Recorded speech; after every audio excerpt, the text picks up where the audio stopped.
Today, I am joined by Representative Sonia Harper from the Illinois Legislature. Rep. Harper serves as the chairperson for the Agriculture and Conservation Committee, Economic Opportunity and Equity Committee, and as the sub-chairperson of the Environmental Justice Subcommittee and Public Benefits Subcommittee. I honestly don't know how you do it all. She is a champion for sustainable agriculture and farmer support in Illinois and nationwide, and will be moderating the panel and facilitating the Q&A discussion. Rep. Harper, the floor is yours. Thank you, Angela. And thank you, everyone. Good afternoon, and welcome to our panel discussion hosted by the National Caucus of Environmental Legislators. Again, I am Illinois State Representative Sonia Harper, and I chair the Agriculture and Conservation Committee in the House. Now, our conversation today could not be more timely or critical. We're diving into three key areas that are central to the future of agriculture: supporting young and socially disadvantaged farmers, leveraging federal resources effectively, and exploring state policy options to enhance sustainable ag practices and safeguard our environment for future generations. As legislators, as advocates, and stakeholders, we all have a shared responsibility to champion policies and initiatives that prioritize these very things. And so today's discussion serves as a catalyst for collaboration and innovation and action as we work toward a more resilient and equitable agricultural future. Now, I'm excited to hear from our panelists today and engage in meaningful dialogue that may inspire our efforts moving forward. Again, thank you for joining us, and let's dive into this important conversation together. Now, in the state of Illinois, we have been working to improve equity in agriculture, especially as it relates to increasing local healthy food production in order to supply our food deserts. So, for example, I'm from a community, a neighborhood that's been a food desert for a very long time. And one day we decided that we would use our vacant land and put it to productive use by growing food. So we mapped out 3 urban agricultural districts in the community and began growing. Now, one of the first agricultural bills I passed when I joined the General Assembly was the Urban Agriculture Incentive Zones, which encourages the creation of urban agricultural districts and gives benefits to farmers, such as a reduction on property taxes and utilities. Now, after that, I worked on the Farmer Equity Act, which simply asks that all socially disadvantaged farmers, all of them, are taken into account when deciding on plans, policies, and programs that affect our farmers here in the state. Just recently, here in the state, we kicked off the Illinois Agricultural Equity Commission, which I created through legislation back in 2021. Now, this commission brings together key decision makers and farmers to implement and advise the General Assembly on ways to increase equity in our state's top job producing industry. We work every single year to include the socially disadvantaged farmer budget line item at $2.5 million each year in the state budget. Now, we've had some problems getting this money actually implemented and out to farmers, but nevertheless, that's the work that we have to continue to work on here in this state. And lastly, this year we will be having our second annual Black Farmers and Growers Lobby Day at the state capitol, where we bring together hundreds of farmers, producers, advocates, and even neighbors to raise awareness of issues facing Black farmers, all socially disadvantaged farmers, and to promote our legislative agenda. So, needless to say, we have been busy at work here on supporting our young and socially disadvantaged farmers in Illinois, but there is still so much work that needs to be done. So I am definitely looking forward to today's conversation. And so without further ado, I would like to welcome our first speaker. David Howard is the Policy Development Director for the National Young Farmers Coalition. David leads the coalition's policy development work in alignment with the Young Farmers Strategic Plan, and specifically in service of their commitment to win bold policy change and secure material benefits for young and Black, Indigenous, and other farmers of color. In the 10 years prior to joining Young Farmers, David served in various roles for former Iowa Senator Tom Harkin and as a presidential appointee at the U.S. Department of Agriculture during the Obama administration. David grew up in Portland, Oregon, in the small town of Marble Rock, Iowa. He holds a bachelor's degree in political science from the University of Northern Iowa. Thank you for being here today and welcome, David. The floor is yours. Thank you so much, Representative Harper. Really happy to be here. Thank you, Angela. Thank you, everyone, for who is here. I'm going to get right into it. All right, so let me just share my screen here and put this into slideshow. All right, great. So my goals for this portion of the webinar today are really to provide some context around challenges that this new generation is facing, that young and BIPOC farmers are facing, to talk about some tactics for success in developing policy to meet their needs, and also to provide some examples and to speak to some lessons learned, what went well, what I wish we'd done better on a couple of state policy examples that I think are good case studies. And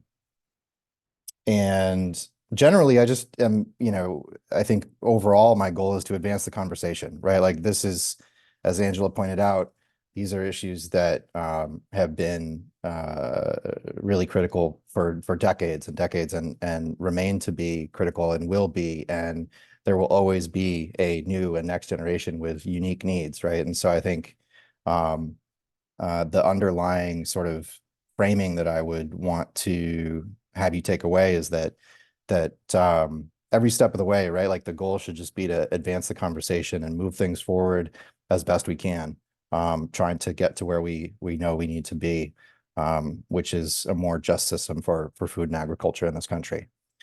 So and my contact info is down below here. Angela can share this out after, but feel free to take this down as well. That's my personal cell phone number as well, and I'm happy to connect afterward. Let's see, there we go. All right, so I have a few. Let me shrink this. There we go. I have a few bullet points here and some screenshots from our 2022 National Survey Report, which I will also drop into the chat right now if you want to follow along. This information that I've captured here starts on page 11. Understanding the challenges facing this new generation of farmers and ranchers, it's critical to understand that while the Farm Bill is siloed into titles and legislatures are siloed into committees and things like that, right? Because how else would we make sense of everything? Farmers are experiencing all of these challenges all the time, every day, in an unsiloed way. And so I think it's really critical to understand that for this new generation, addressing any of these 6 things helps all of these 6 things be less intense and less of a challenge, right? Like if you can reduce the pressure on anything on this list, it's helpful. The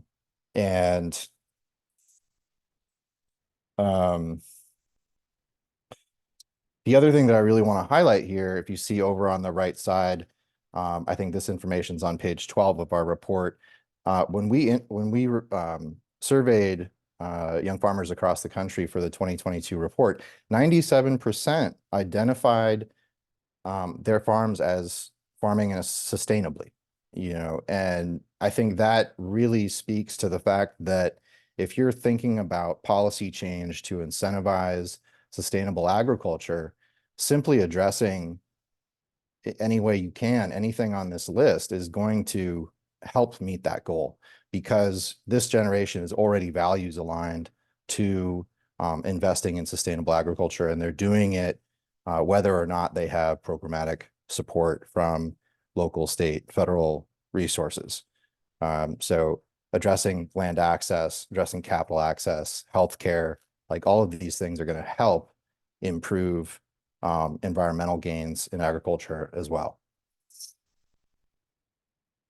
And then that leads me to my next point, which is that, a lot of conservation policy is centered around incentivizing change, right? Incentivizing changes in practices, changes in how folks are doing things, typically at scale. And again, this generation is really already doing the right things. What they really need is tailored support, compensation, investment versus incentives, right? Often in policy, we think about a carrot or a stick approach. And I would put forth that, letting that go to some extent and looking at what is the collaborative approach, right? And how can we recognize, what folks are already doing and really support that. I'll go on to the next slide here. So when you're thinking about developing policies that meet farmers where they are and invest in their success, I really think, and what I mean by meet farmers where they are is, really trying to understand the uniqueness of their experience in a place, and tailor policies to both be specific, but also to be flexible enough to meet them where they're at. That really happens through dialogue, and this is something that Representative Harper was highlighting in her opening remarks, is creating processes and formal spaces for that dialogue and really trying to lean into inclusion, lean into dialogue, and finding paths forward that are really right-sized to the problem that folks are facing. And I think really letting go of perfection too. I think when I started working on policy at the state level in New York, I felt like we had to have all of the solutions, perfectly outlined before it was sort of more public, right? And I think I wish that I had been a little bit more inclusive in that work, and a little more iterative, and tried to make space for more iteration, more inclusion, more dialogue, because I think the final product is ultimately better, even if the path is long. And I think it saves time in the long run, because if we try and put forward policies that are, already fully baked, and already have momentum, and then we find out that it's not quite right, it's so much harder to go back and change it because the public has moved on from that discussion. So I think letting go of perfection, leaning into dialogue, inclusion, process, iteration are principles that I would really emphasize in approaching this work. The other thing that I think is really important is matching resources to intent. I think something that folks don't fully appreciate, and that I know you all struggle with, is that states, unlike the federal government, we're taught to believe that the federal government has to balance the budget like a household. It's not true. I'll just put that in the parking lot for now. But at the state level, you do, right? And it's very hard. And the balance of power between executive branch and legislative branch is difficult. I feel for you all in this annual budgeting process or biannual budgeting process, whatever it is in your state. It's very tough to move things forward. At the same time, putting policies out that don't have financial support really, in the long run, I think can cause problems, and particularly with progressive ideas that, if where the rubber meets the road, if there's not proof of success, I think that really gives a lot of weight to folks who maybe weren't supportive from the start and are looking for a reason to scrap the idea, right? And so I think it's really important to have adequate resources when you launch a new policy, particularly a policy that is going to serve a population that maybe hasn't been served before. And then sustained effort, I think is really, really important, right? Like, as I said at the top, like, these issues don't go away. And it's really important to keep revisiting them, and have a community of practice in terms of nonprofits and institutions that support these efforts. Also, particularly for young and BIPOC farmers, flexibility around eligibility and streamlining of processes is critical. You know, I can't tell you how many times I've heard from young farmers that the paperwork isn't worth the grant dollar amount, or that the eligibility framework is too narrow and they can't fit, or, you know, gee, I wish I'd known about this 2 years ago, or I'm too old, or I'm, you know, don't have enough farm gate revenue, or I have too much, or, you know, it's really important to create a eligibility framework that is going to be effective at driving the outcomes you want to see, while still you know, making space for everyone that you're trying to serve, and to make the paperwork and the process, and, you know, where agency meets farmer, right, to make that conversation as easy as possible, and to bring in nonprofits and institutions to help with that process and delivery of programmatic resources. And then evaluating, right, like reporting out, you know, what's happening and looking at the demographics. I really wish I had a better understanding of national agricultural lending from like a really detailed demographic lens. You know, it's the data out there is inadequate.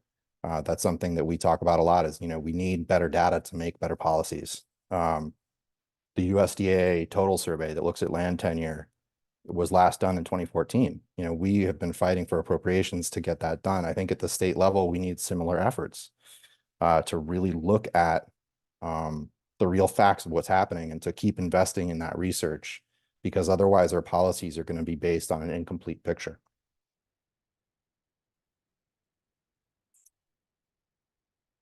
All right. So getting into some examples. So in 2018, when I first started working at Young Farmers Coalition, my colleague Holly had been working on land access policy for a long time, and I came into the conversation at a moment where it was very clear to Young Farmers Coalition that there was a specific change that needed to happen in how New York State was investing in farmland preservation. And so we had a campaign to work with American Farmland Trust, work with Farm Bureau, and to work with the legislature and the Ag Department, and really dig into the underlying statute that had been first written into law, I think in 1992 or 96 in New York, to set up the easement program, and to change a little bit of value language in there, and then also to make space for easement restrictions that are more restrictive than just the traditional sort of agricultural conservation easement that you might think of. These additional restrictions control, you know, having to, it has to be sold to a farmer. It has to be sold at no higher than agricultural use value, things like that, to really try and say, okay, is the goal to protect this land for its beauty, or is the goal to protect it for working agricultural land use, you know, and who do we want to own this land? It's an important tool in the toolbox to make sure that in your state, there's a way to get at that problem, because even with traditional agricultural conservation easements, it's often still unaffordable for the next generation. Now, as I mentioned earlier, I wish that we had taken a more inclusive approach. I think, you know, we felt like we had to get it done that year in 2018, and we did. And there was a moment in time that it was ripe, you know, and we pushed it across the finish line, and it's great. And at the same time, I wish that we had had more people in that conversation, and perhaps taken a little bit more time, because when you open up a long-standing statute like that, there's only so much appetite to do that, right? And so when we had the door open to look at that, I wish we'd had more eyes on what else could have been improved. In Minnesota and Pennsylvania, the beginning farmer tax credits, I'm sure y'all have heard about these programs. This is a really important tool in the toolbox. It's a very simple type of concept to incentivize landowners with a tax credit to sell or lease to the next generation. There's a research team and community practice funded by USDA looking at programs like this, and I think I'm really excited to see sort of the results of all that research. I think we're still trying to understand the outcomes of these programs and how could they be improved. But I think that they remain a important tool in the toolbox. You know, addressing land access is a sort of full court press or needs to be a holistic approach. There's not one thing that's going to solve it. Also in New York, I love this Young Farmers Loan Forgiveness Incentive Program. This is a program that's run by the Higher Ed Services Corporation in New York State. Excuse me. And I love this program because of its simplicity. You know, if you look at the Public Service Loan Forgiveness Program at the federal level, how many news stories have you read about what a mess that is? And how layered it is, and how, you know, if you came in this decade or this decade, your experience is really different, and the things you have to report, it's a lot, and the outcomes have been very messy, right?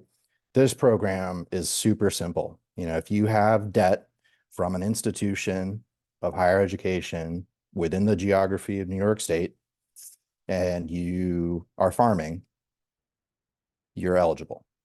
Now, the problems with this program were that it was too small, only $100,000 a year. And the eligibility framework was a little tight. It said you have to apply within 2 years of graduating. Now, we know that young farmers predominantly don't come from farming families. So their pathways to farming are circuitous. They don't have the word of mouth connections that they otherwise would. It's unreasonable to say that you are going to graduate from school and know that you want to farm, get into a management position on a farm, learn about this program, apply to this program, and get in, right? So we worked on changing that. My understanding is in the last year or two, there were some changes made to the program. I haven't really taken another look at it, but I think they adjusted some of those eligibility pieces, which is great. I hope they've also put some new money into it, because $100,000 doesn't go very far when the delivery per participant is the ceiling is 10K per year and the lifetime max of 50K. But the simplicity is beautiful in this program. All right, I think that is most of what I wanted to deliver. I did want to just share some screenshots of the New York State bill, in case that's of interest. I think this is just to show the bill number and the process a little bit. This is the value language that I talked about. So everything in black is was existing already at that point in time in 2018. You know, we just wanted to make it clear that yeah, it's about the farm economy, but it's also about protecting farm operations, you know, and naming lack of access to affordable farmland as an issue. And then this is the language we added to, you know, really put some clarity around what we meant, right? And the importance of having restrictions that ensure that it's going to go to a farmer, and that ensure that it's not going to be sold at agricultural use value. Now, this is all voluntary. We wanted to get some prioritization language in here. That was a bridge too far, but this simply affirms that state dollars can be used in this way to support easements that include such restrictions. So that's it. I'm going to stop sharing my screen. That's what I have. How are we doing on time, Angela? Looking good. And passing it over to Rep. Harper to introduce our next speaker. Well, thank you so much for that, David. Next up, we have Jennifer Byrne. Jennifer has been the district manager of the White River Natural Resources Conservation District since 2019. Previously, Jennifer worked for the USDA Natural Resources Conservation Service in over 15 states. Her projects include comparing targeted conservation efforts and local and regional water quality improvement programs while assisting with conservation planning, rural and urban soil surveys, wetland delineation and restoration, tree pollinator plantings and monitoring, and engineering surveys. Jennifer holds a Master of Environmental Law and Policy from Vermont Law School, a bachelor's in agricultural science from Oregon State University, and an associate's degree in alternative energy technology from Lansing Community College in Michigan. Her mission at the district is to help make conservation effective, consistent, and accessible to all farmers and land stewards. Welcome, Jennifer. Thank you for being here today. Thank you so much. Can you give me a thumbs up if you can hear me all right? Okay, good. I'm out in the field today. I'm actually blessed to be down here on the U.S. Virgin Islands on St. Croix. We're launching a workforce development program, a partnership between Vermont and the Virgin Islands, and I'll talk about it a little bit. There's a link at the end of my presentation, so I would definitely invite you all to take a look at that. But I'm here today really to bring good news. I have some slides to introduce you or reintroduce you and fill in some gaps around your state's conservation districts. Conservation districts are very underutilized, in my opinion. National infrastructure for locally led community engagement and decision-making in natural resources and conservation. And so if you could just flag me if I ever, I might turn my video off just to conserve the Wi-Fi, but if you can never hear me, let me know, please interrupt. So go ahead and click to the next slide. Conservation districts have a really interesting history, and it's pretty much always left out of the bigger story. So we all are familiar, at this point of the Dust Bowl and how the NRCS, the current day Natural Resource Conservation Service of USDA, was born out of that response to the Dust Bowl. But at the time, the USDA managers understood that they couldn't be experts everywhere, that they really could never get to a point where they were able to provide adequate assistance to every farmer or be experts in every soil type and every land, that the farmers were really the experts on their land and the land stewards. And so they, back in 1936 and 1935, they did an analysis of their early conservation programs and demonstration projects, and they saw the weaknesses of the projects were really because of the lack of direct involvement in these projects by local farmers, and because the demonstration projects were too expensive, too technical. The farmers felt as though it was just another government program, and the ideas that they were generating weren't being transferred onto private lands. And so what the USDA managers at the time, including Hugh Hammond Bennett, who worked for the federal government at the time, they believed that the solution to this problem was to establish democratically organized soil conservation districts to lead the conservation planning effort at the local level. And so what they did was draft a state law that they shipped out to all the states. And this was called the State Soil Conservation District Law. You can go to the next slide. Happily, your state has adopted this law. No matter where you live in the United States, all 57 US states and territories have adopted some version of this law and have established the ability for occupiers of land to establish conservation districts. So it's really a locally led process, whereby in some states they use the word landowner, not many states, but most states use the term resident or land occupier was the original language, that those folks can come together in a watershed, create a delineation of a boundary, and petition their state natural resource conservation council to form a conservation district. So what I've been working on for the past couple of years is actually a database of all the state conservation district laws. So they're all called something different. And, it invariably, every state has put a little bit of a twist on the original statute. But the general gist, and I can use Vermont as an example, we in Vermont have 14 conservation districts. Some of our districts are watershed based. So we're essentially a watershed government. Some districts are county based.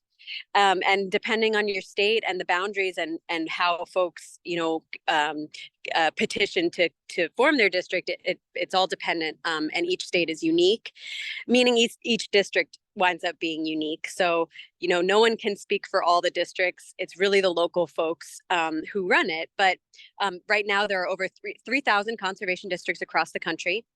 And if you open my slides, you can click on this link and learn more and actually access this database. I would say if you want to use it, if you would contact me and I can help with it, because it's not been really published yet.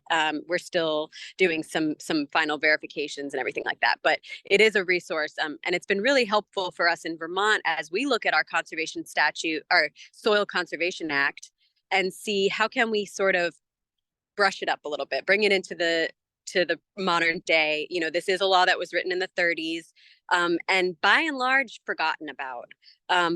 But do believe there are districts. I'd love to ask at the end, who knows about their districts or works with their districts, but you can go to the next slide.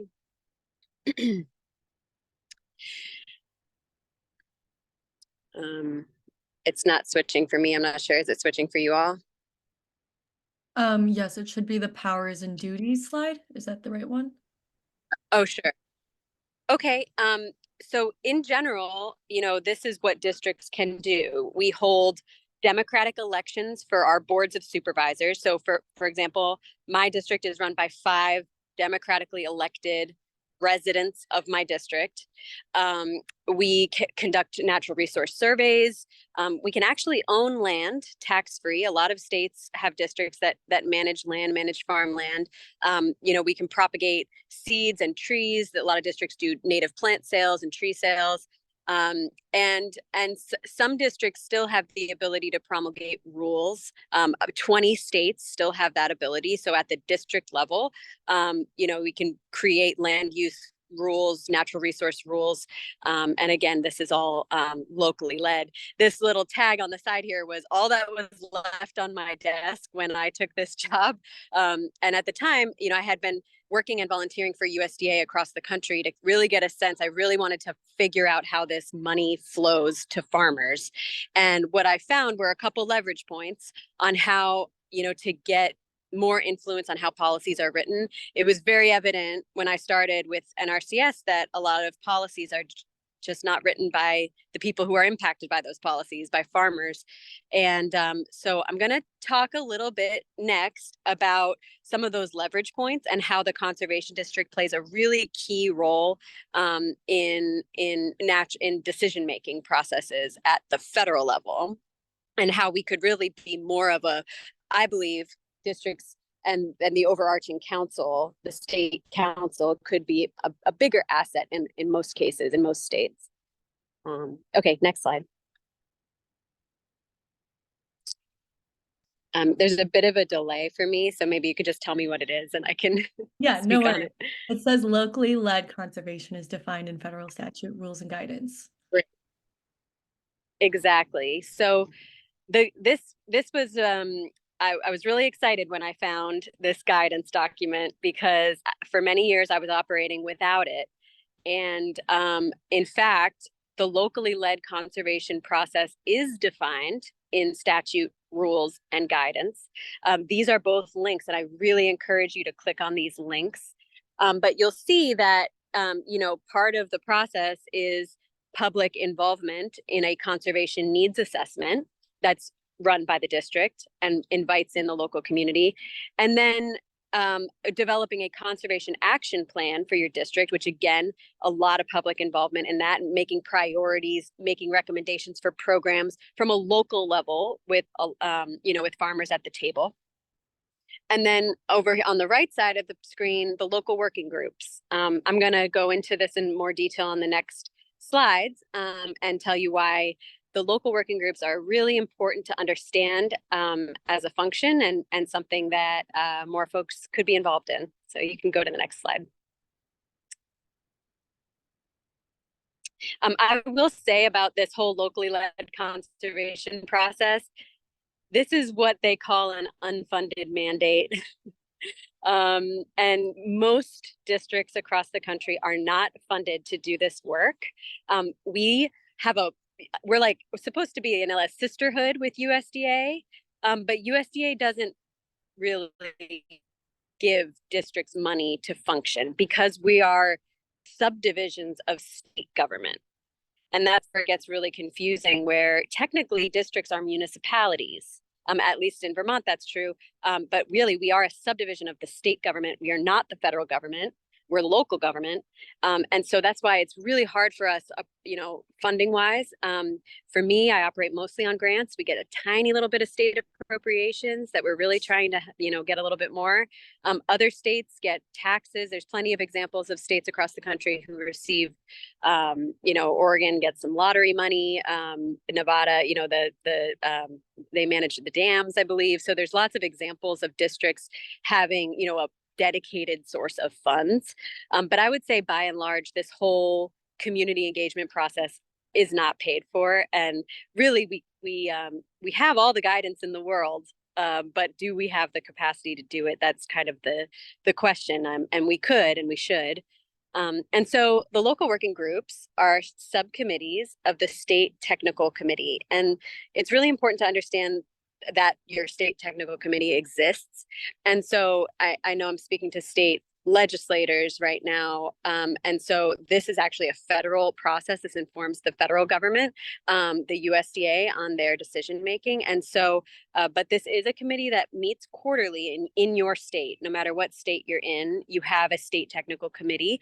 And the local working groups that are chaired by the districts are actually subcommittees of the state technical committee.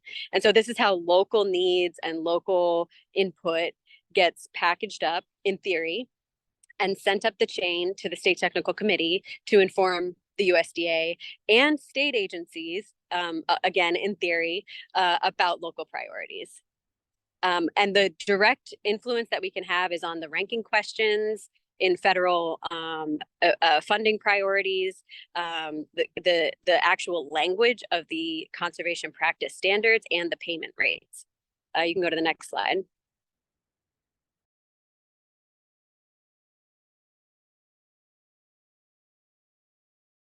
It's saying composition LWG at the top. Oh, sure. Yeah, this one, just to show you who really is supposed to be on the local working group, it is representation from all forms of agriculture. The local working group is supposed to be chaired by the conservation district, but if your district isn't active in this regard, it defaults to the federal government to be the chair. And honestly, that is how I've seen it be a little bit undercut, because then it's not locally led, it's federally led. And other professionals just within the sphere of natural resources, really the way I run my local working group, anyone can be involved, and especially to inform what I believe is on the next slide. And you can go ahead and click to the next slide. Is it local funding pools? It says not sure what to discuss with your local working group. Oh, sure. Just to say, there's tons of different reasons to meet with this local working group. And it's supposed to be a space where any kind of policy recommendations, programs, guidance, priorities are talked about. And now you can go to the next slide. Now it's a local funding pool. Okay, this is one of the most exciting things we've got going on, basically. Only in a few states right now, we have the ability to create local funding pools, which means we can create a pot of money that can be accessed just by our community. Now, that can be defined in a lot of ways, right? A watershed, a county, a town, a neighborhood that's facing a specific issue. And so the example, we've been running local funding pools for 2 years. Our first year we ran with just for energy audits, just to kind of test it out. So we had $30,000 to spend, and this is all federal money. This is NRCS EQIP money that we're talking about here, but it's basically pointing it to your community and saying this money has to be spent here on this. And these priorities are set informed by the local participation process. So this year we set $150,000 in a local funding pool for community scale agriculture. So in our 2 counties, we had $150,000 to spend on raised beds, high tunnels, micro irrigation, et cetera, et cetera. And so instead of competing against the entire state, we were guaranteed to spend that money in our local area. This year, we're going to ask for $1 million. And in order to really have some legs to stand on for that request, the community engagement piece is key, because we actually have to have the qualitative data to say all the people, we surveyed the people in the community. Okay. And that's what, they requested. And, and then we can make those big, bold statements. So this is a way to bring federal money into your community and make it stick. And the amazing thing is that it's money that it's every fiscal year. So, NRCS, of course, there are problems and it's slow and it's bureaucracy, but they have a lot of money. With the IRA, their money quintupled. And so we already couldn't get the money out the door. And now we have 5 times more money to try to get out the door. And that's one of the roles of, the local conservation district, is really having those local community connections and hold those relationships over time. And, be able to work with farmers and kind of prep them for their contracts, which I think is sort of what my next slide is going to be about, moving out of the local working group, local funding pools. Yep, this is about farm teams.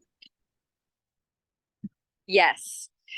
So this is how my district operates. The problems that I saw when I was kind of, when I was really studying across the country with USDA, not just the problems, but the thing that worked best was when all the service providers were out on the farm and we had that one meeting with everybody there, and we could have the conversation happened once. The farmer felt supported. The farmer didn't have to repeat themselves 10 different ways. And, and they had, we were just more efficient, and we were able to coordinate the funding. Now in Vermont, we are lucky, but at the same time, I tend to say that our resources for farmers and conservation are abundant and redundant. Vermont has an immense amount of state level conservation programs for farms. And honestly, it's too much. The overlapping programs, the grants that are just consistently coming out and not coordinated and siloed. I have 9 staff right now at my district. I've built it up from 3 over the past 4 years or 5 years. And it takes that many people to get the money out the door. It's really tough. And we can't think the farmers are going to do all this grant writing by themselves. They don't have the time. And so what we do instead is we run what we call farm teams, where if the district is hosting their farm team, the farmer tells us all the service providers that they work with. There was a survey done in Vermont that said that a farmer could meet with up to 40 different service providers throughout a year. And so what we do is we convene the service providers. We promise twice a year, 2 meetings a year. Virtually is best. And if the farmer doesn't have access to internet, they come into our office and we have a virtual meeting with their entire farm team. And then it reduces the burden on the already overburdened farmers. It eliminates their redundancy. It increases efficiency, and encourages cooperation. It increases access to the financial assistance programs through program navigation. We ran 10, we had a kind of a cohort of 10 dairy farms over the past 2 years. With this farm team approach, we accessed 47 grants for these farmers, 10 farmers, 47 grants totaling $709,005 of direct payments to the farmers. Now, it's too much for too little is how I think of it. Those are big, impressive numbers, I think, but having to write 47 grants for not even $1 million for 10 farms, it was way too much. The great thing is because we use farm teams and we are efficient, the grant that we received to support with the TA, the technical assistance that we provided, was a $95,000 grant. So that's like a 1-to-7 ratio of TA to FA. And that is something I am proud of, because I think that's how it should be. I think we waste a lot of money in the bureaucracy and the layers. And really the only thing that matters is how much money the farmer has in their pocket so that they can actually afford to farm sustainably. And so, you know, we have been promoting farm teams as an approach that could be really an infrastructure that could be held at a conservation district level. It's simple enough. The facilitator just has to be a good facilitator. They don't even have to be an expert. But what we'd like to see is have those farm team facilitators be conservation planners. And yes, I see your note, Angela. Yes, we can wrap it up. I can talk about CSP Plus, which was our proposal to the state. The state of Vermont adopted something called CSP Assist, which is not really our proposal. It was a much watered down version that it really just gives money to farmers and it doesn't implement any of these efficiencies. So, you know, I could happily talk about that more.